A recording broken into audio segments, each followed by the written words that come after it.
Pozdrav dragi moji šahisti. Danas ćemo analizirati jednu od najlepših starih partija iz šahovske literature, partiju koju je Irving Černev uvrstio u svoju famoznu knjigu The Most Instructive Games of Chess Ever Played. On je dao naziv ovoj partiji da je svaki potez pretnja, pa hajde da vidimo šta se dešavalo u toj jako zanimljivoj partiji. Imamo Ruy Lopez otvaranje, berlinska odbrana.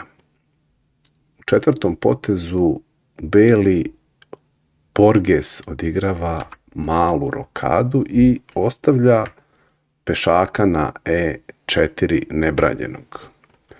Koliko bi crni uzeo tog pešaka, beli bi imao bolju aktivnost figura i brži napad. Lasker se ipak odlučio da uzme tog pešaka. Sledi potez D4 i ovdje ćemo malo zastati da malo bolje razumemo ovu poziciju.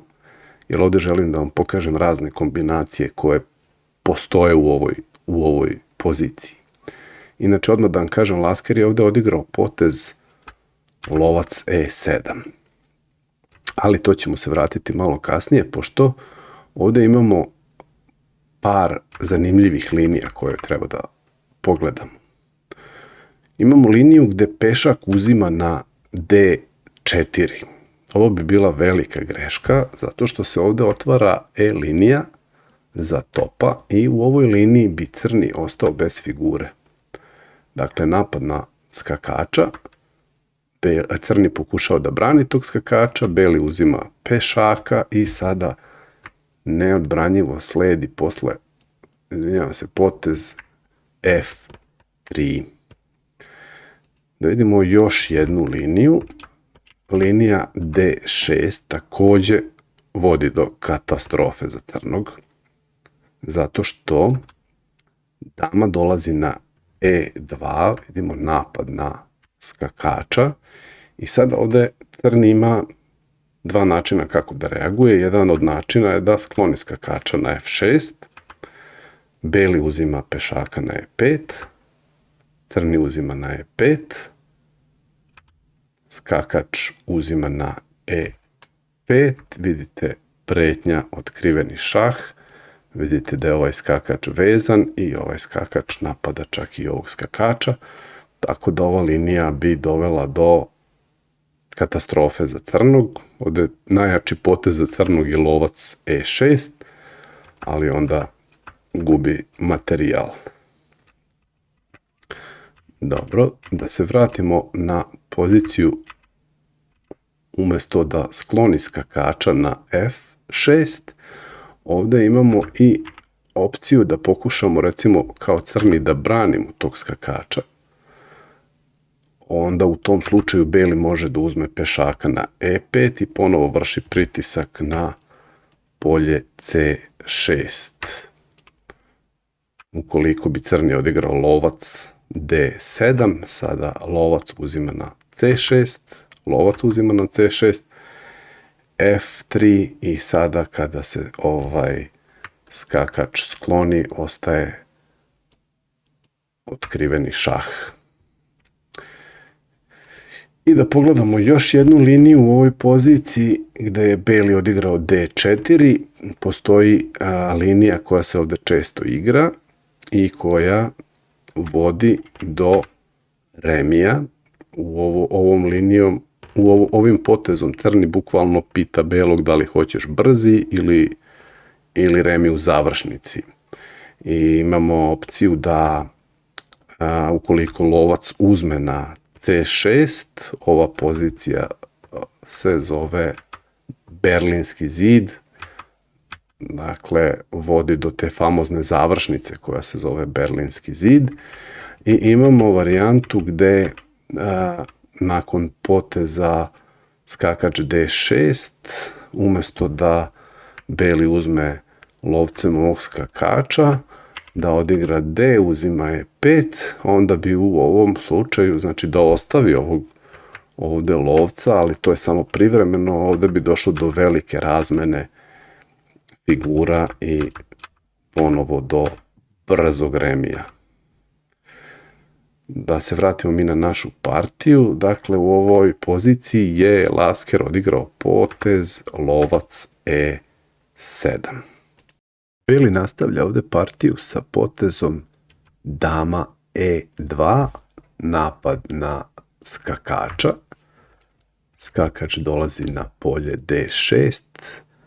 Malo deluje čudno na ovom polju, ali cilj ovog skakača je da ukloni lovca.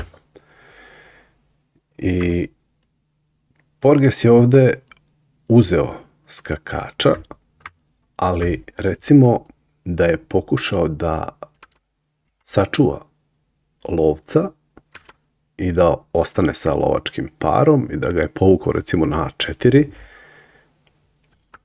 postoji ovaj potez E4, napad na skakača koji čuva ovog pešaka i u toj situaciji crni bi bio sa pešakom više. Zato se nakon poteza skakač D6 Porges ipak odlučio da uzme pešaka na C6. Crni sada uzima B na C6. Malo na prvi pogled izgleda neobična struktura ovih pešaka, ali autor ove knjige kaže da struktura sama po sebi nije problematična ukoliko je ne možeš direktno napasti. Tako da beli jednostavno nema dovoljno figura da bi iskoristio te slabosti. Sledi potez D, uzima na E5, skakač na B7, B3 sa idejom da razvije svog lovca na polje B2. Lasker rokira i lovac dolazi na B2. Dijagonala koju kontroliše ovaj lovac će biti uskoro zatvorena, a vidjet ćete u nastavku i kako. Dolazimo sada do 10. poteza crnog, kome se dešava jako važna stvar, a to je potez D5.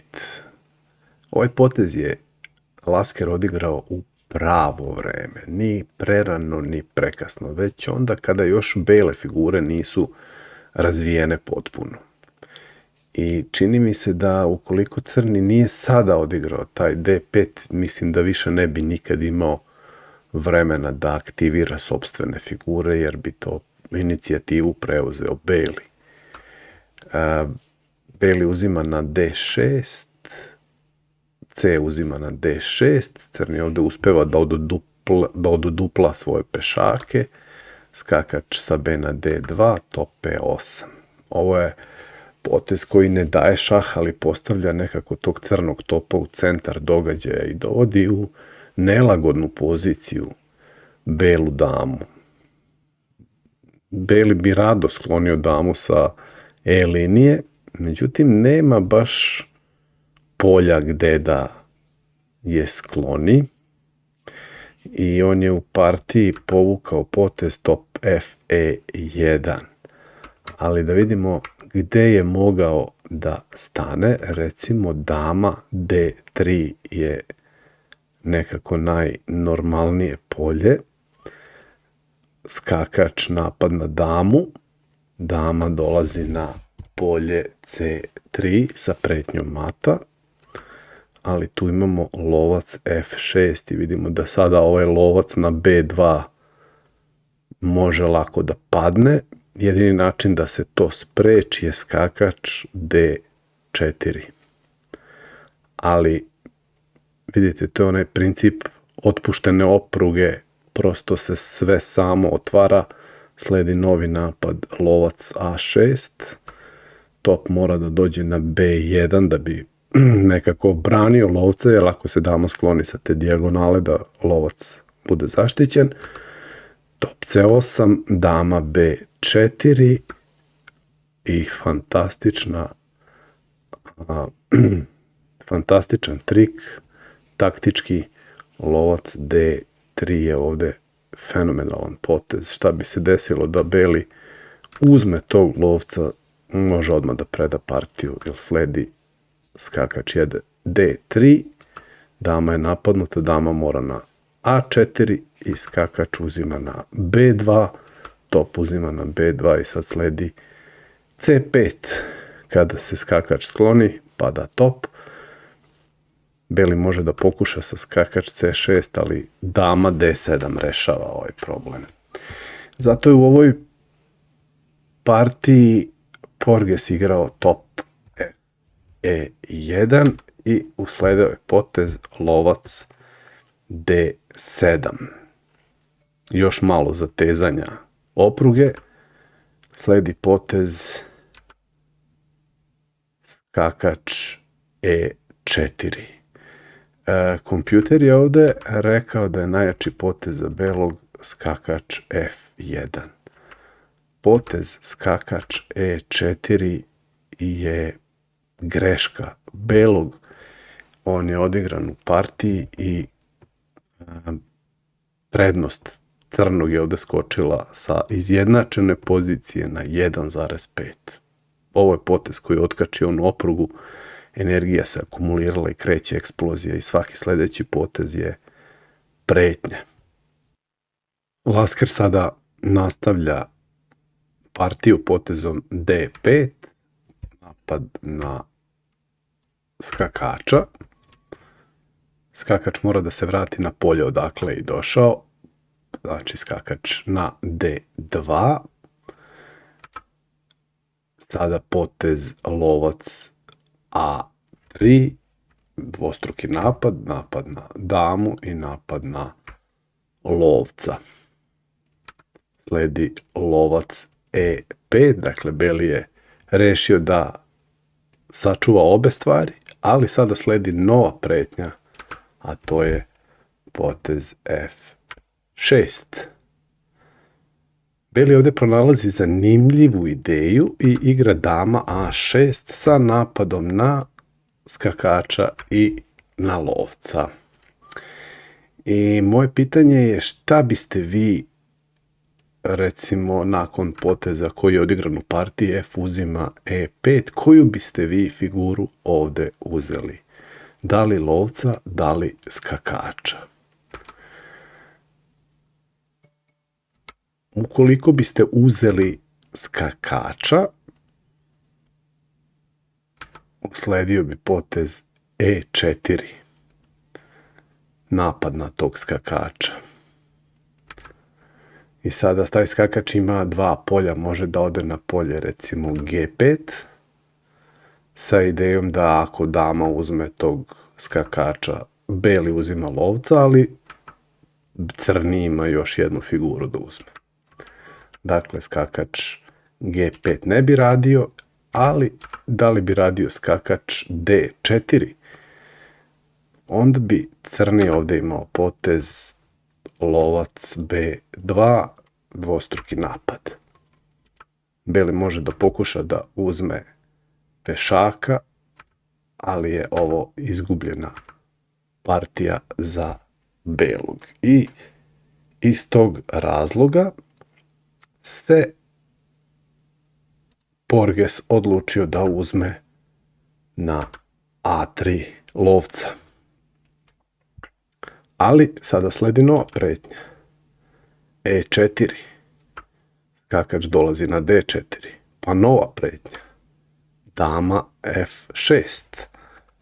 Napadnut je skakač. Interesantno je da beli ne može da dođe do igre, nego mora da reaguje na svaki potez crnog. Znači, na svaki potez crnog beli mora da reaguje. C3, sledi nova pretnja, top F8. F3. Dama G5, nova pretnja, napad na skakača. Dama C1 brani skakača. Skakač C5 preti da dođe na polje D3. Skakač F1, beli ovde nudi razmenu dama. Dama G6, top dolazi na E3. Skakač D3, napad na damu. dama D1. Skakač F4, nova pretnja je mat. Skakač G3 sprečava tu pretnju. H5, nova pretnja je H4. Skakač sa D na E2. I moje pitanje je sada, šta biste vi igrali kao crni? Lasker je ovde uzeo pešaka na G2. Kralj uzima na G2. Pešak uzima na F3. Top uzima na F3. Lovac H3.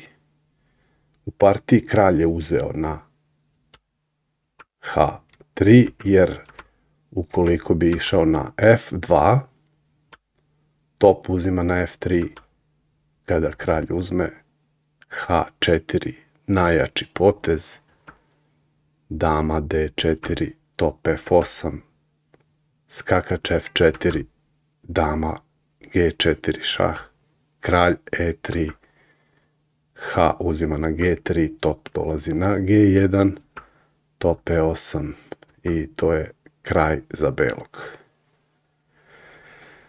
Dakle, u partiji kralj je uzeo na H3, sledi dama G4, kralj G2, dama uzima na F3, kralj G1, H4, skakač H1, dama E3, šah i beli je ovde predao, ali da pogledamo ovde šta bi moglo da se odigra.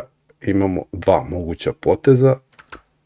Ako bi kralj išao na G2, pešak H3 je mat, ali ako bi skakač došao na F2, dama uzima na F2, kralj H1 i ponovo H3 sa pretnjom koju beli ne može nikako da brani. Može da pogledamo varijante ukoliko bi dama došla ovde, onda imamo dama F3 i normalno tu je mat. Ukoliko bi skakač igrao F4, to top uzima na F4, to bi bio u sledećem potezu kraj. I ukoliko bi dama igrala na F1, onda dama uzima na F1 i nakon ovoga top E8 sa idejom da dođe ovde i ovaj skakač je završio. Tako da eto, ova partija je neki savršen primer kako ograničena pozicija može da skriva ogromnu energiju i da kad sve figure dovedete na prava polja, napad dolazi sam. I još jednu stvar bih vas zamolio, pošto nameravam da se aktivnije posvetim snimanju ovih partija, pozivam vas da postanete članovi kanala i tako podržite moj rad. Takođe me interesuje i vaše mišljenje o novom logu, dizajnu, izgledu, šta biste želeli da promenite, da li vam se sviđaju moji komentari, da li imate neke ideje. I eto, do sledećeg videa, pozdravljam vas i vidimo se. Prijatno.